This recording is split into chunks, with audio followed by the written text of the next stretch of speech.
Hello students, today I will discuss about a poem Character of a Happy Life composed by Sir Henry Wotton. Sir Henry Wotton was very popular critic in 17th century. In which century? In 17th century. And this poem Character of a Happy Life is one of his famous works. Students, let us start to discuss the poem.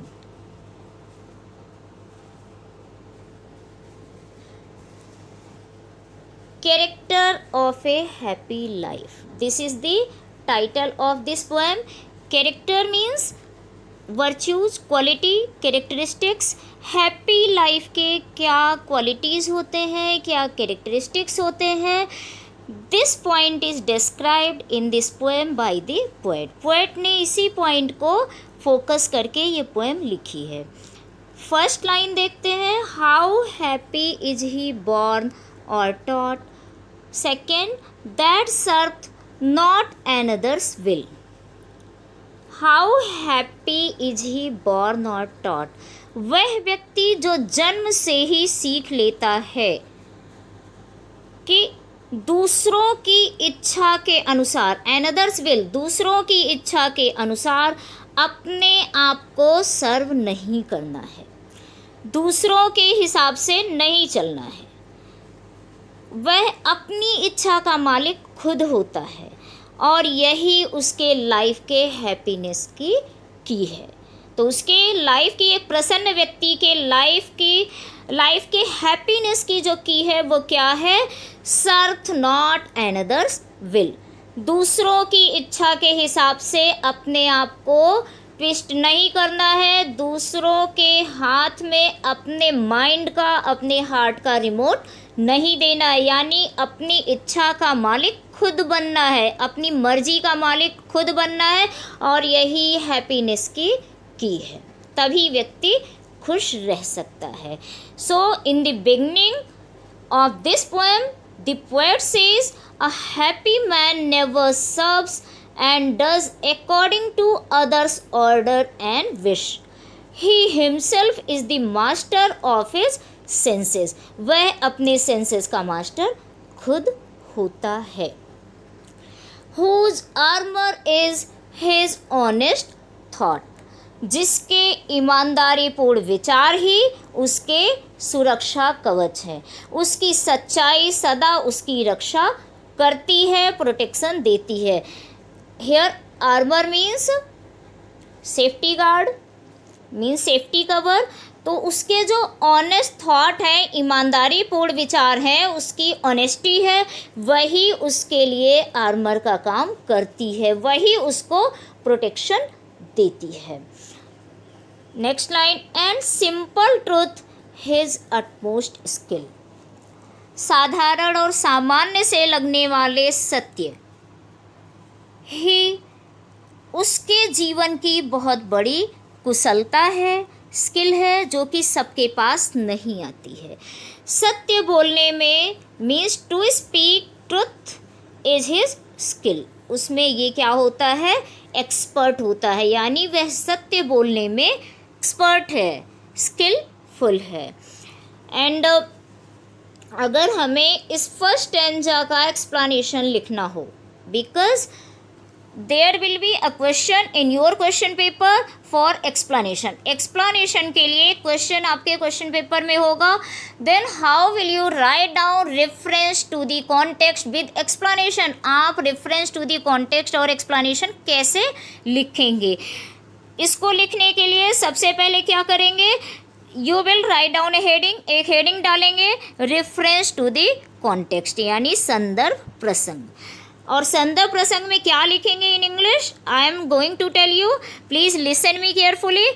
क्या लिखेंगे? This stanza has been quoted from the poem characters of a happy life composed by sir Henry Wotton. इसका मतलब ये है कि ये stanza sir Henry Vuitton के द्वारा लिखी गई poem characters of a happy life से ली गई है. Then you have to leave a line, एक लाइन छोड़ेंगे और कॉन्टेक्स्ट लिखेंगे। क्या लिखेंगे कॉन्टेक्स्ट में? In this stanza the poet describes about the characteristics and quality of a happy man, कि इस स्टैंजा में पोएट डिस्क्राइब करता है क्या? हैप्पी मैन की क्वालिटी को डिस्क्राइब करता है। Once again I am going to tell you reference, this stanza has been quoted from the poem characters of a happy life composed by Sir Henry Wotton। And context क्या लिखेंगे? In this stanza the poet describes about the characteristics and quality of a happy man. ये आपका reference to the context हो गया। After that you will write down a heading explanation. Explanation की heading डालकर explanation में क्या लिखना है? I am going to tell you, मैं आपको बताने जा रही हूँ अभी। The poet tells about the characteristics of a happy person, that the man who learns not to serve according to others is really a born happy man in his life. His truth always protects him against all the problems of his life. He is very expert and skillful in being truthful, honest and sincere. So by possessing these virtues and qualities, he remains happy whole life. This is your explanation। इस तरीके से आप इस stanza का reference, context और explanation लिखेंगे। Okay, I hope आपको समझ आ गया होगा।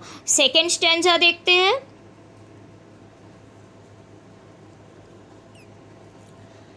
Whose passions not his masters are। Patience strong feeling, जिनकी भावनाएं उनकी मालिक नहीं होती हैं, जिनकी भावनाएं ही उनकी मालिक नहीं होती है, मीन्स पैशंस के अधीन नहीं होते हैं। वह भावनाओं के अधीन नहीं होते, बल्कि उन्हें अपने भावनाओं पे कंट्रोल करना आता है। They can control over there desire and senses. उन्हें अपने डिजायर और सेंसेस पे कंट्रोल करना आता है। यही कारण है कि वे अपने जीवन में प्रसन्न होते हैं। तो this is also a characteristic of happy man. ये भी हैप्पी मैन की एक क्वालिटी है, जो अपनी भावनाओं पे कंट्रोल कर लें, वो हमेशा खुश रहते हैं। Second thing, whose soul is still prepared for death। whose soul, जिनकी आत्मा, जिनका हार्ट is still prepared, क्या रहता है? तैयार रहता है हमेशा for death। जिनकी आत्मा यानी हृदय सदा मृत्यु के लिए तैयार रहती है।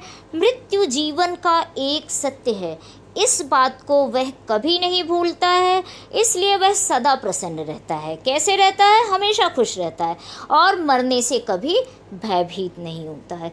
In this stanza this is the second thing of happy man's life. इस स्टैंजा में ये सेकेंड थिंग है जिसे पोएट ने मेंशन किया है हैप्पी मैन्स के लाइफ के लिए। Next line, untied into the world with care of princely love or vulgar breath। untied, tied means बांधना, untied ओपन करना, जो बंधा हुआ नहीं है। किस चीज़ से बंधा हुआ नहीं है? into the world with care। care means worries, tensions, चिंता। वैसे care means देखभाल। एक प्रसन्न व्यक्ति सांसारिक प्रसिद्धि या अपनी आलोचना की चिंता से पूरी तरह से फ्री होता है। किस चीज़ से पूरी तरह से फ्री होता है? वर्ल्ड से, यानी वर्ल्डली एक्टिविटीज से, अर्थली एक्टिविटीज से वो पूरी तरह से केयर फ्री रहता है, टेंशन फ्री रहता है। अनटाइड भी है, untied means also free. Of princely love और वल्गर ब्रेथ, तो उसे ना ही किसी बड़े और रिच व्यक्ति से एप्रिसिएशन की नीड होती है। प्यार और अटैचमेंट की आवश्यकता है, फेम की आवश्यकता है, और ना ही उसे किसी से अपने क्रिटिसिज्म की चिंता है कि कोई उसको उसकी आलोचना करता है, बुराई करता है। इन दोनों ही चीज़ों से ये पूरी तरह से फ्री है। This is also the reason of his happiness. तो अगर स्टेंजा का हमें रेफरेंस टू द कॉन्टेक्स्ट लिखना होगा तो कैसे लिखेंगे students? Reference to the context will be the same here, क्योंकि कॉन्टेक्स्ट में भी पोएट ने सेम बातें बताई है। He is telling in this stanza also the same thing about the characteristics of a happy life और ए हैप्पी मैन। तो reference to the context will be same. See the explanation. Explanation मैं आपको बताती हूँ, listen carefully, ध्यान से सुनना। In this stanza once again the poet describes the virtues of a happy man। इसमें एक बार फिर से पोएट क्या बताता है? virtues of happy man। he says a happy man always has full control and command over his senses। his heart and mind never moves to see alluring things of the earth, and he is always prepared for death। In this way, we can say that he is fully aware about death, which is unavoidable. So he never frightens to death। In the last two lines of this stanza, ये है last two lines. In the last two lines of this stanza, the poet says that a happy man is always free। किस चीज़ से free होता है? From tensions of worldly activities of fame and criticism. ये fame से भी पूरी तरह से फ्री होता है और क्रिटिसिज्म से भी। तो जब उसे प्रसिद्धि से और अपनी आलोचना से कोई मतलब नहीं होता है तो वो टेंशन फ्री होता है। टेंशन फ्री होता है तो वो अपने लाइफ में प्रसन्न रहता है। So this is the explanation of second stanza. ये सेकेंड स्टेंजा का एक्सप्लेनेशन है। Next stanza, stanza number 3। Who hath his life from rumors freed। Who hath his life, और hath यहाँ हैज को पोएटिक स्टाइल में hath लिखा गया है। Who hath his life from rumors freed। rumors means gossips, अफवाह। freed, freed means free करना, मुक्त करना। प्रसन्न व्यक्ति वह है जिसका जीवन हर प्रकार के अफवाहों से फ्री होता है। उसके जीवन में किसी भी तरह के गॉसिप्स नहीं होते हैं। तो who hath his life from rumours freed. Second line, whose conscience is his strong retreat. Whose conscience, conscience means inner soul, inner heart. Inner conscience, जिसकी अंतरात्मा और इनर सोल ही उसकी ताकत है, उसका लॉजिंग प्लेस है, पावरफुल प्लेस है, जिसकी अंतरात्मा ही उसके लिए एक पावरफुल प्लेस है, शेल्टर है। Who state can neither flatterers feed. Who state, और प्रसन्न व्यक्ति के बारे में आगे पोएट क्या कहते हैं? हु स्टेट, जिसके हैप्पीनेस के राज्य को यानी किंगडम को कोई भी व्यक्ति बटरिंग करके, फ्लैटरिंग करके, चापलूसी करके समाप्त नहीं कर सकता है। Whose state can neither flatterers feed, जिसके हैप्पीनेस के किंगडम को कोई भी व्यक्ति बटरिंग और चापलूसी करके समाप्त नहीं कर सकता है, ख़त्म नहीं कर सकता है। Nor ruin make oppressors great, और ना ही बड़े से बड़े हमलावर क्या नहीं कर सकते हैं? आलोचक, क्रिटिक उसके हैप्पी लाइफ के मूल मंत्र को नष्ट नहीं कर सकते हैं। कितना भी क्रिटिसिज्म का अटैक हो उस पर, लेकिन उसके हैप्पी लाइफ का जो एम्पायर है वो कोई भी नष्ट नहीं कर सकता है। इट मीन्स जो प्रसन्न व्यक्ति है वह ना तो किसी की प्रशंसा की परवाह करता है और ना ही आलोचना का, वह इन सब से मुक्त होता है, उसका जीवन इन सब से परे होता है, इन सब से वो ऊंचा उठ चुका होता है। यही कारण है कि वह अपने लाइफ में टेंशन फ्री, केयर फ्री होकर लाइफ को एंजॉय करता है। एक्सप्लेनेशन देखते हैं स्टेंजा का। Reference to the context will be same as I told you earlier after the first stanza. जैसे कि फर्स्ट स्टेंजा के बाद मैंने बताया है, रेफरेंस टू द कॉन्टेक्स्ट वही होगा। सी the explanation in English.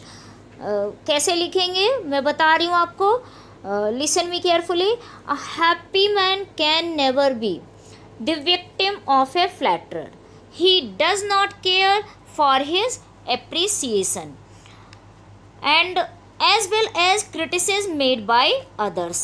He is always busy in his life. He is not charmed by any worldly and earthly possession, so he is always happy. See once again, a happy man can never be the victim of a flatterer. He does not care for his appreciation as well as criticism made by others.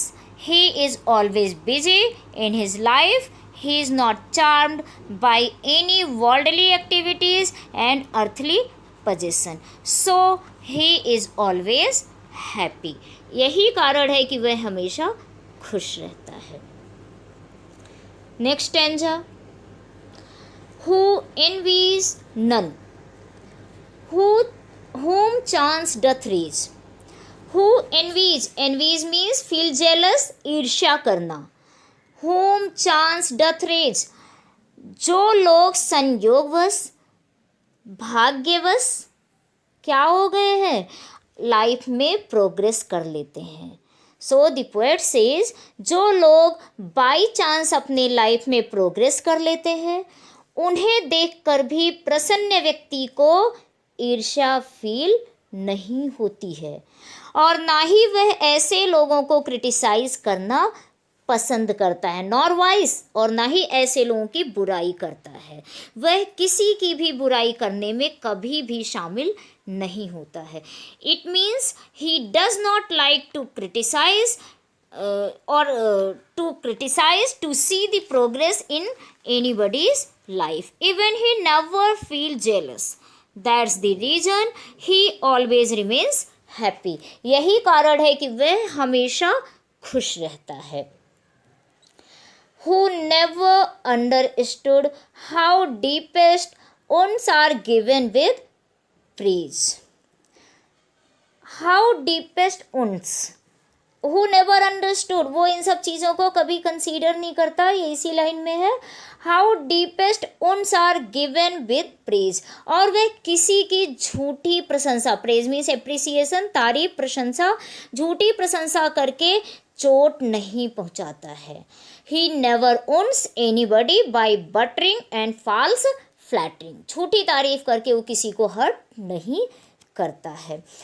Nor rules of state but rules of good, वह किसी empire, क्या है यहाँ पर, वह किसी state empire का ruler तो नहीं होता है, लेकिन वह गुड क्वालिटीज़ का, अच्छे गुणों का उस पर जरूर शासन करता है। यानी वह सद्गुणों एवं अच्छे विचारों का मालिक होता है, उसका ओनर होता है, मास्टर होता है। So, see the explanation of this stanza. Reference will be the same. See the explanation. In this stanza, once again the poet describes the qualities of a happy man. That he never feels jealous to see them who progressed in their life, only due to fate and destiny. Neither he criticizes them for anything, nor he knows the art of buttering. So he never wounds anybody by his activities. In the last line of this stanza, the poet says, क्या है यहाँ पर last line, nor rules of state but rules of good.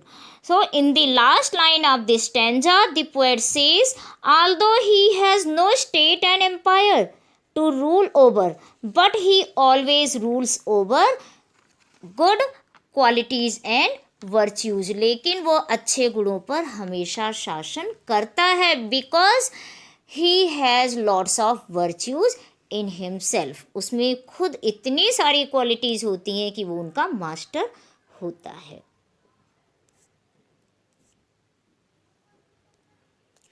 Next stanza number 5. Who God doth late and early pray. एक प्रसन्न व्यक्ति ईश्वर की प्रार्थना कब करता है? Late and early means day and night. एक प्रसन्न व्यक्ति ईश्वर की प्रार्थना दिन रात ईश्वर का आशीर्वाद प्राप्त करने के लिए करता है. Who God doth late and early pray more of his grace. Grace means here शान, blessings उसके लिए करता है. Then gifts to lend, क्योंकि उसे ईश्वर से किसी भी प्रकार के गिफ्ट की आवश्यकता नहीं होती है, बल्कि वह किस बात के लिए प्रे करता है? For grace, not for gifts. इस प्रकार के व्यक्ति सदा प्रसन्न रहते हैं, क्योंकि प्रसन्न व्यक्ति को सांसारिक सुख वैभव की लालसा नहीं होती है. The poet says that a happy man needs only God's blessings.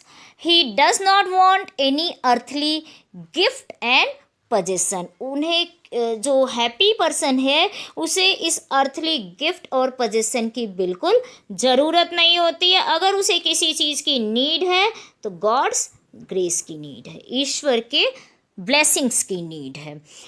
Line 3. Who entertains and harmless day with a well chosen book और friend. entertains means enjoys. Who entertains and harmless day with a well chosen book or friend. वह अपने समय को धार्मिक एवं श्रेष्ठ पुस्तकों को पढ़ने में और अच्छे मित्रों के साथ व्यतीत करता है. तो जो हैप्पी मैन है वो अपने टाइम को किसके साथ बिताना पसंद करता है? With A well chosen book, अच्छी तरह से वेल सेलेक्टेड बुक्स के साथ या वेल सेलेक्टेड गुड फ्रेंड्स के साथ. He never likes a bad company. So what will be the explanation of this passage? Reference will be the same. Explanation देखते हैं. इन this stanza the poet says that a happy man never desires any worldly and earthly objects from God. He needs only the grace and blessings of God. Because he is a selfless person, he always enjoys the company. What is here?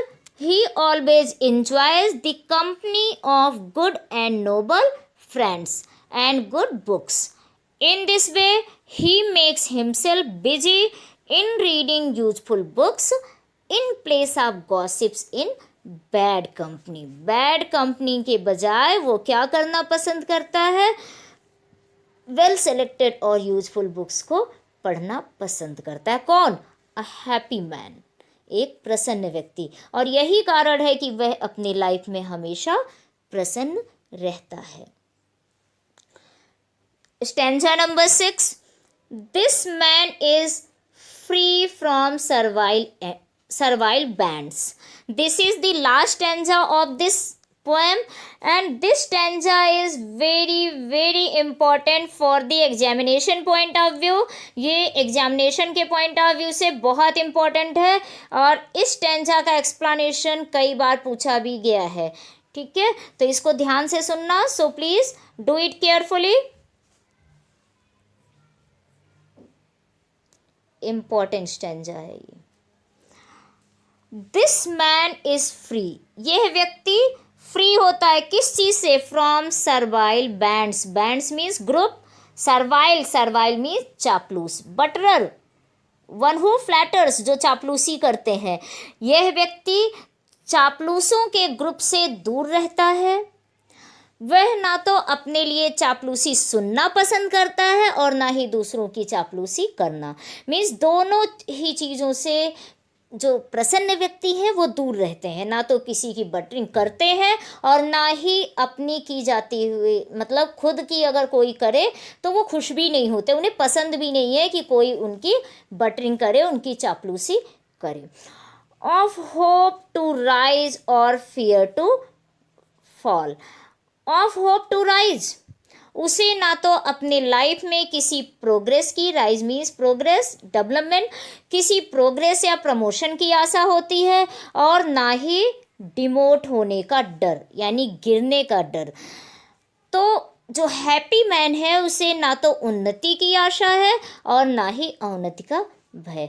It means he has no expectation in life, he remains neutral in rise and fall both. वो neutral रहता है किस में, rise में भी और fall में भी, चाहे उसकी उन्नति हो या अवनति हो।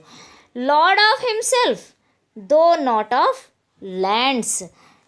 लॉर्ड, लॉर्ड मीन्स ऑनर, मालिक होता है किस चीज़ का, ऑफ हिमसेल्फ, वह अपनी इच्छाओं का मालिक खुद होता है, जबकि वह किसी लैंड का यानी किसी पर्टिकुलर स्टेट का मालिक नहीं होता है। ये व्यक्ति किसी भी लैंड का मालिक नहीं होता है, फिर भी ये अपनी इच्छाओं का स्वामी होता है, मालिक होता है। इट मीन्स वह सभी कार्य अपने लाइफ के और सभी डिसीजन अपनी मर्जी से लेता है, ना कि किसी और के इच्छानुसार। उसे किसी दूसरे की इच्छा से मूव नहीं होना पड़ता है। Last line of this poem, very very very philosophical poem. ये लाइन बहुत फिलोसॉफिकल है। And having nothing he hath all, क्या है यहाँ पर, and having nothing he hath all, उसके पास कुछ ना होते हुए भी सब कुछ होता है। हैविंग नथिंग, उसके पास क्या है, कुछ भी नहीं है, फिर भी he hath all. Hath means has, यहाँ पोएटिक स्टाइल में हैज़ को हैथ लिखा है, फिर भी उसके पास सब कुछ होता है। इट मीन्स उसके पास भरसक ही अर्थली पावर और पोजेशन ना हो दूसरों की तरह, लेकिन उसके लाइफ में सेटिस्फैक्शन एंड रियल हैप्पीनेस होती है, जो कि सबके पास नहीं होती है। इसलिए कुछ ना होते हुए भी उसके पास सब कुछ होता है। And having nothing he hath all. Students, reference will be the same. C the explanation of this stanza. इसका भी रेफरेंस वही होगा जो अभी तक हर स्टैंजा में था, इस पोएम के सभी स्टैंजाज में। So let's see the explanation of this stanza. In the last stanza of this poem, the poet describes the qualities of a happy man, that he is always away from group of flatterers. किन से दूर रहता है, from group of flatterers. He does not like to listen his praise and appreciation from others. उसे दूसरों से कोई तारीफ नहीं सुननी होती है. He does not respect any promotion and earthly post. कोई भी अर्थली पोस्ट और प्रमोशन नहीं चाहिए होता है. So he never disappoint if he can not get it. निराश भी नहीं होता अगर उसे नहीं मिलता है. तो he never fears from any demotion which becomes the cause of suffering in others. अगर उसकी लाइफ में उतार चढ़ाव आता है तो वो उसके लिए दुखी नहीं होता है जैसा कि दूसरे लोग दुखी होते हैं. But he neither desires to get more nor he frightens to loss anything. ना ही उसे कुछ अधिक पाने की इच्छा है और ना ही खोने का डर. It means his life is care free, tension free from such type of worldly expectations. इस तरह की जो भी वर्ल्डली एक्सपेक्टेशंस हैं उससे वो फ्री होता है. विच कॉमन मैन होप्स, जिसके लिए कॉमन मैन होप करते हैं. एंड रिमेन्स डिससेटिस्फाइड, और लोग असंतुष्ट रहते हैं. Although he is not the owner of any particular land, जबकि वह किसी विशेष एरिया का मालिक नहीं होता है. But he is the master of his senses, desires and wishes, लेकिन वह अपनी इच्छा का मालिक होता है. So without any earthly possession, इसलिए बिना किसी सांसारिक आधिकारिक क्षेत्र के अधिकार के, ही हैज़ एवरीथिंग, उसके पास सब कुछ होता है. Because there is contentment and real happiness in his life, क्योंकि उसके लाइफ में क्या होता है, संतुष्टि होती है और प्रसन्नता होती है. स्टूडेंट्स, ये स्टैंजा बहुत इंपॉर्टेंट है. So once again see the explanation of the last stanza. In the last stanza, the poet describes the qualities of a happy man, that he is always away from group of flatterers. He does not like to listen his praise and appreciation from others. He does not expect any promotion and earthly post, so he never disappoints if he cannot get it. He never fears from any demotion which becomes the cause of suffering in others. But he neither desires to get more nor he frightens to lose anything. It means his life is carefree and tension free from such type of worldly expectations which common man hopes and remains dissatisfied. Although he is not the owner of any particular land and area, but he is the master of his senses, desires and wishes. So without any earthly possession, he has everything. He has everything because there is contentment and real happiness in his life. So students, इस poem को हमने completely discuss कर लिया.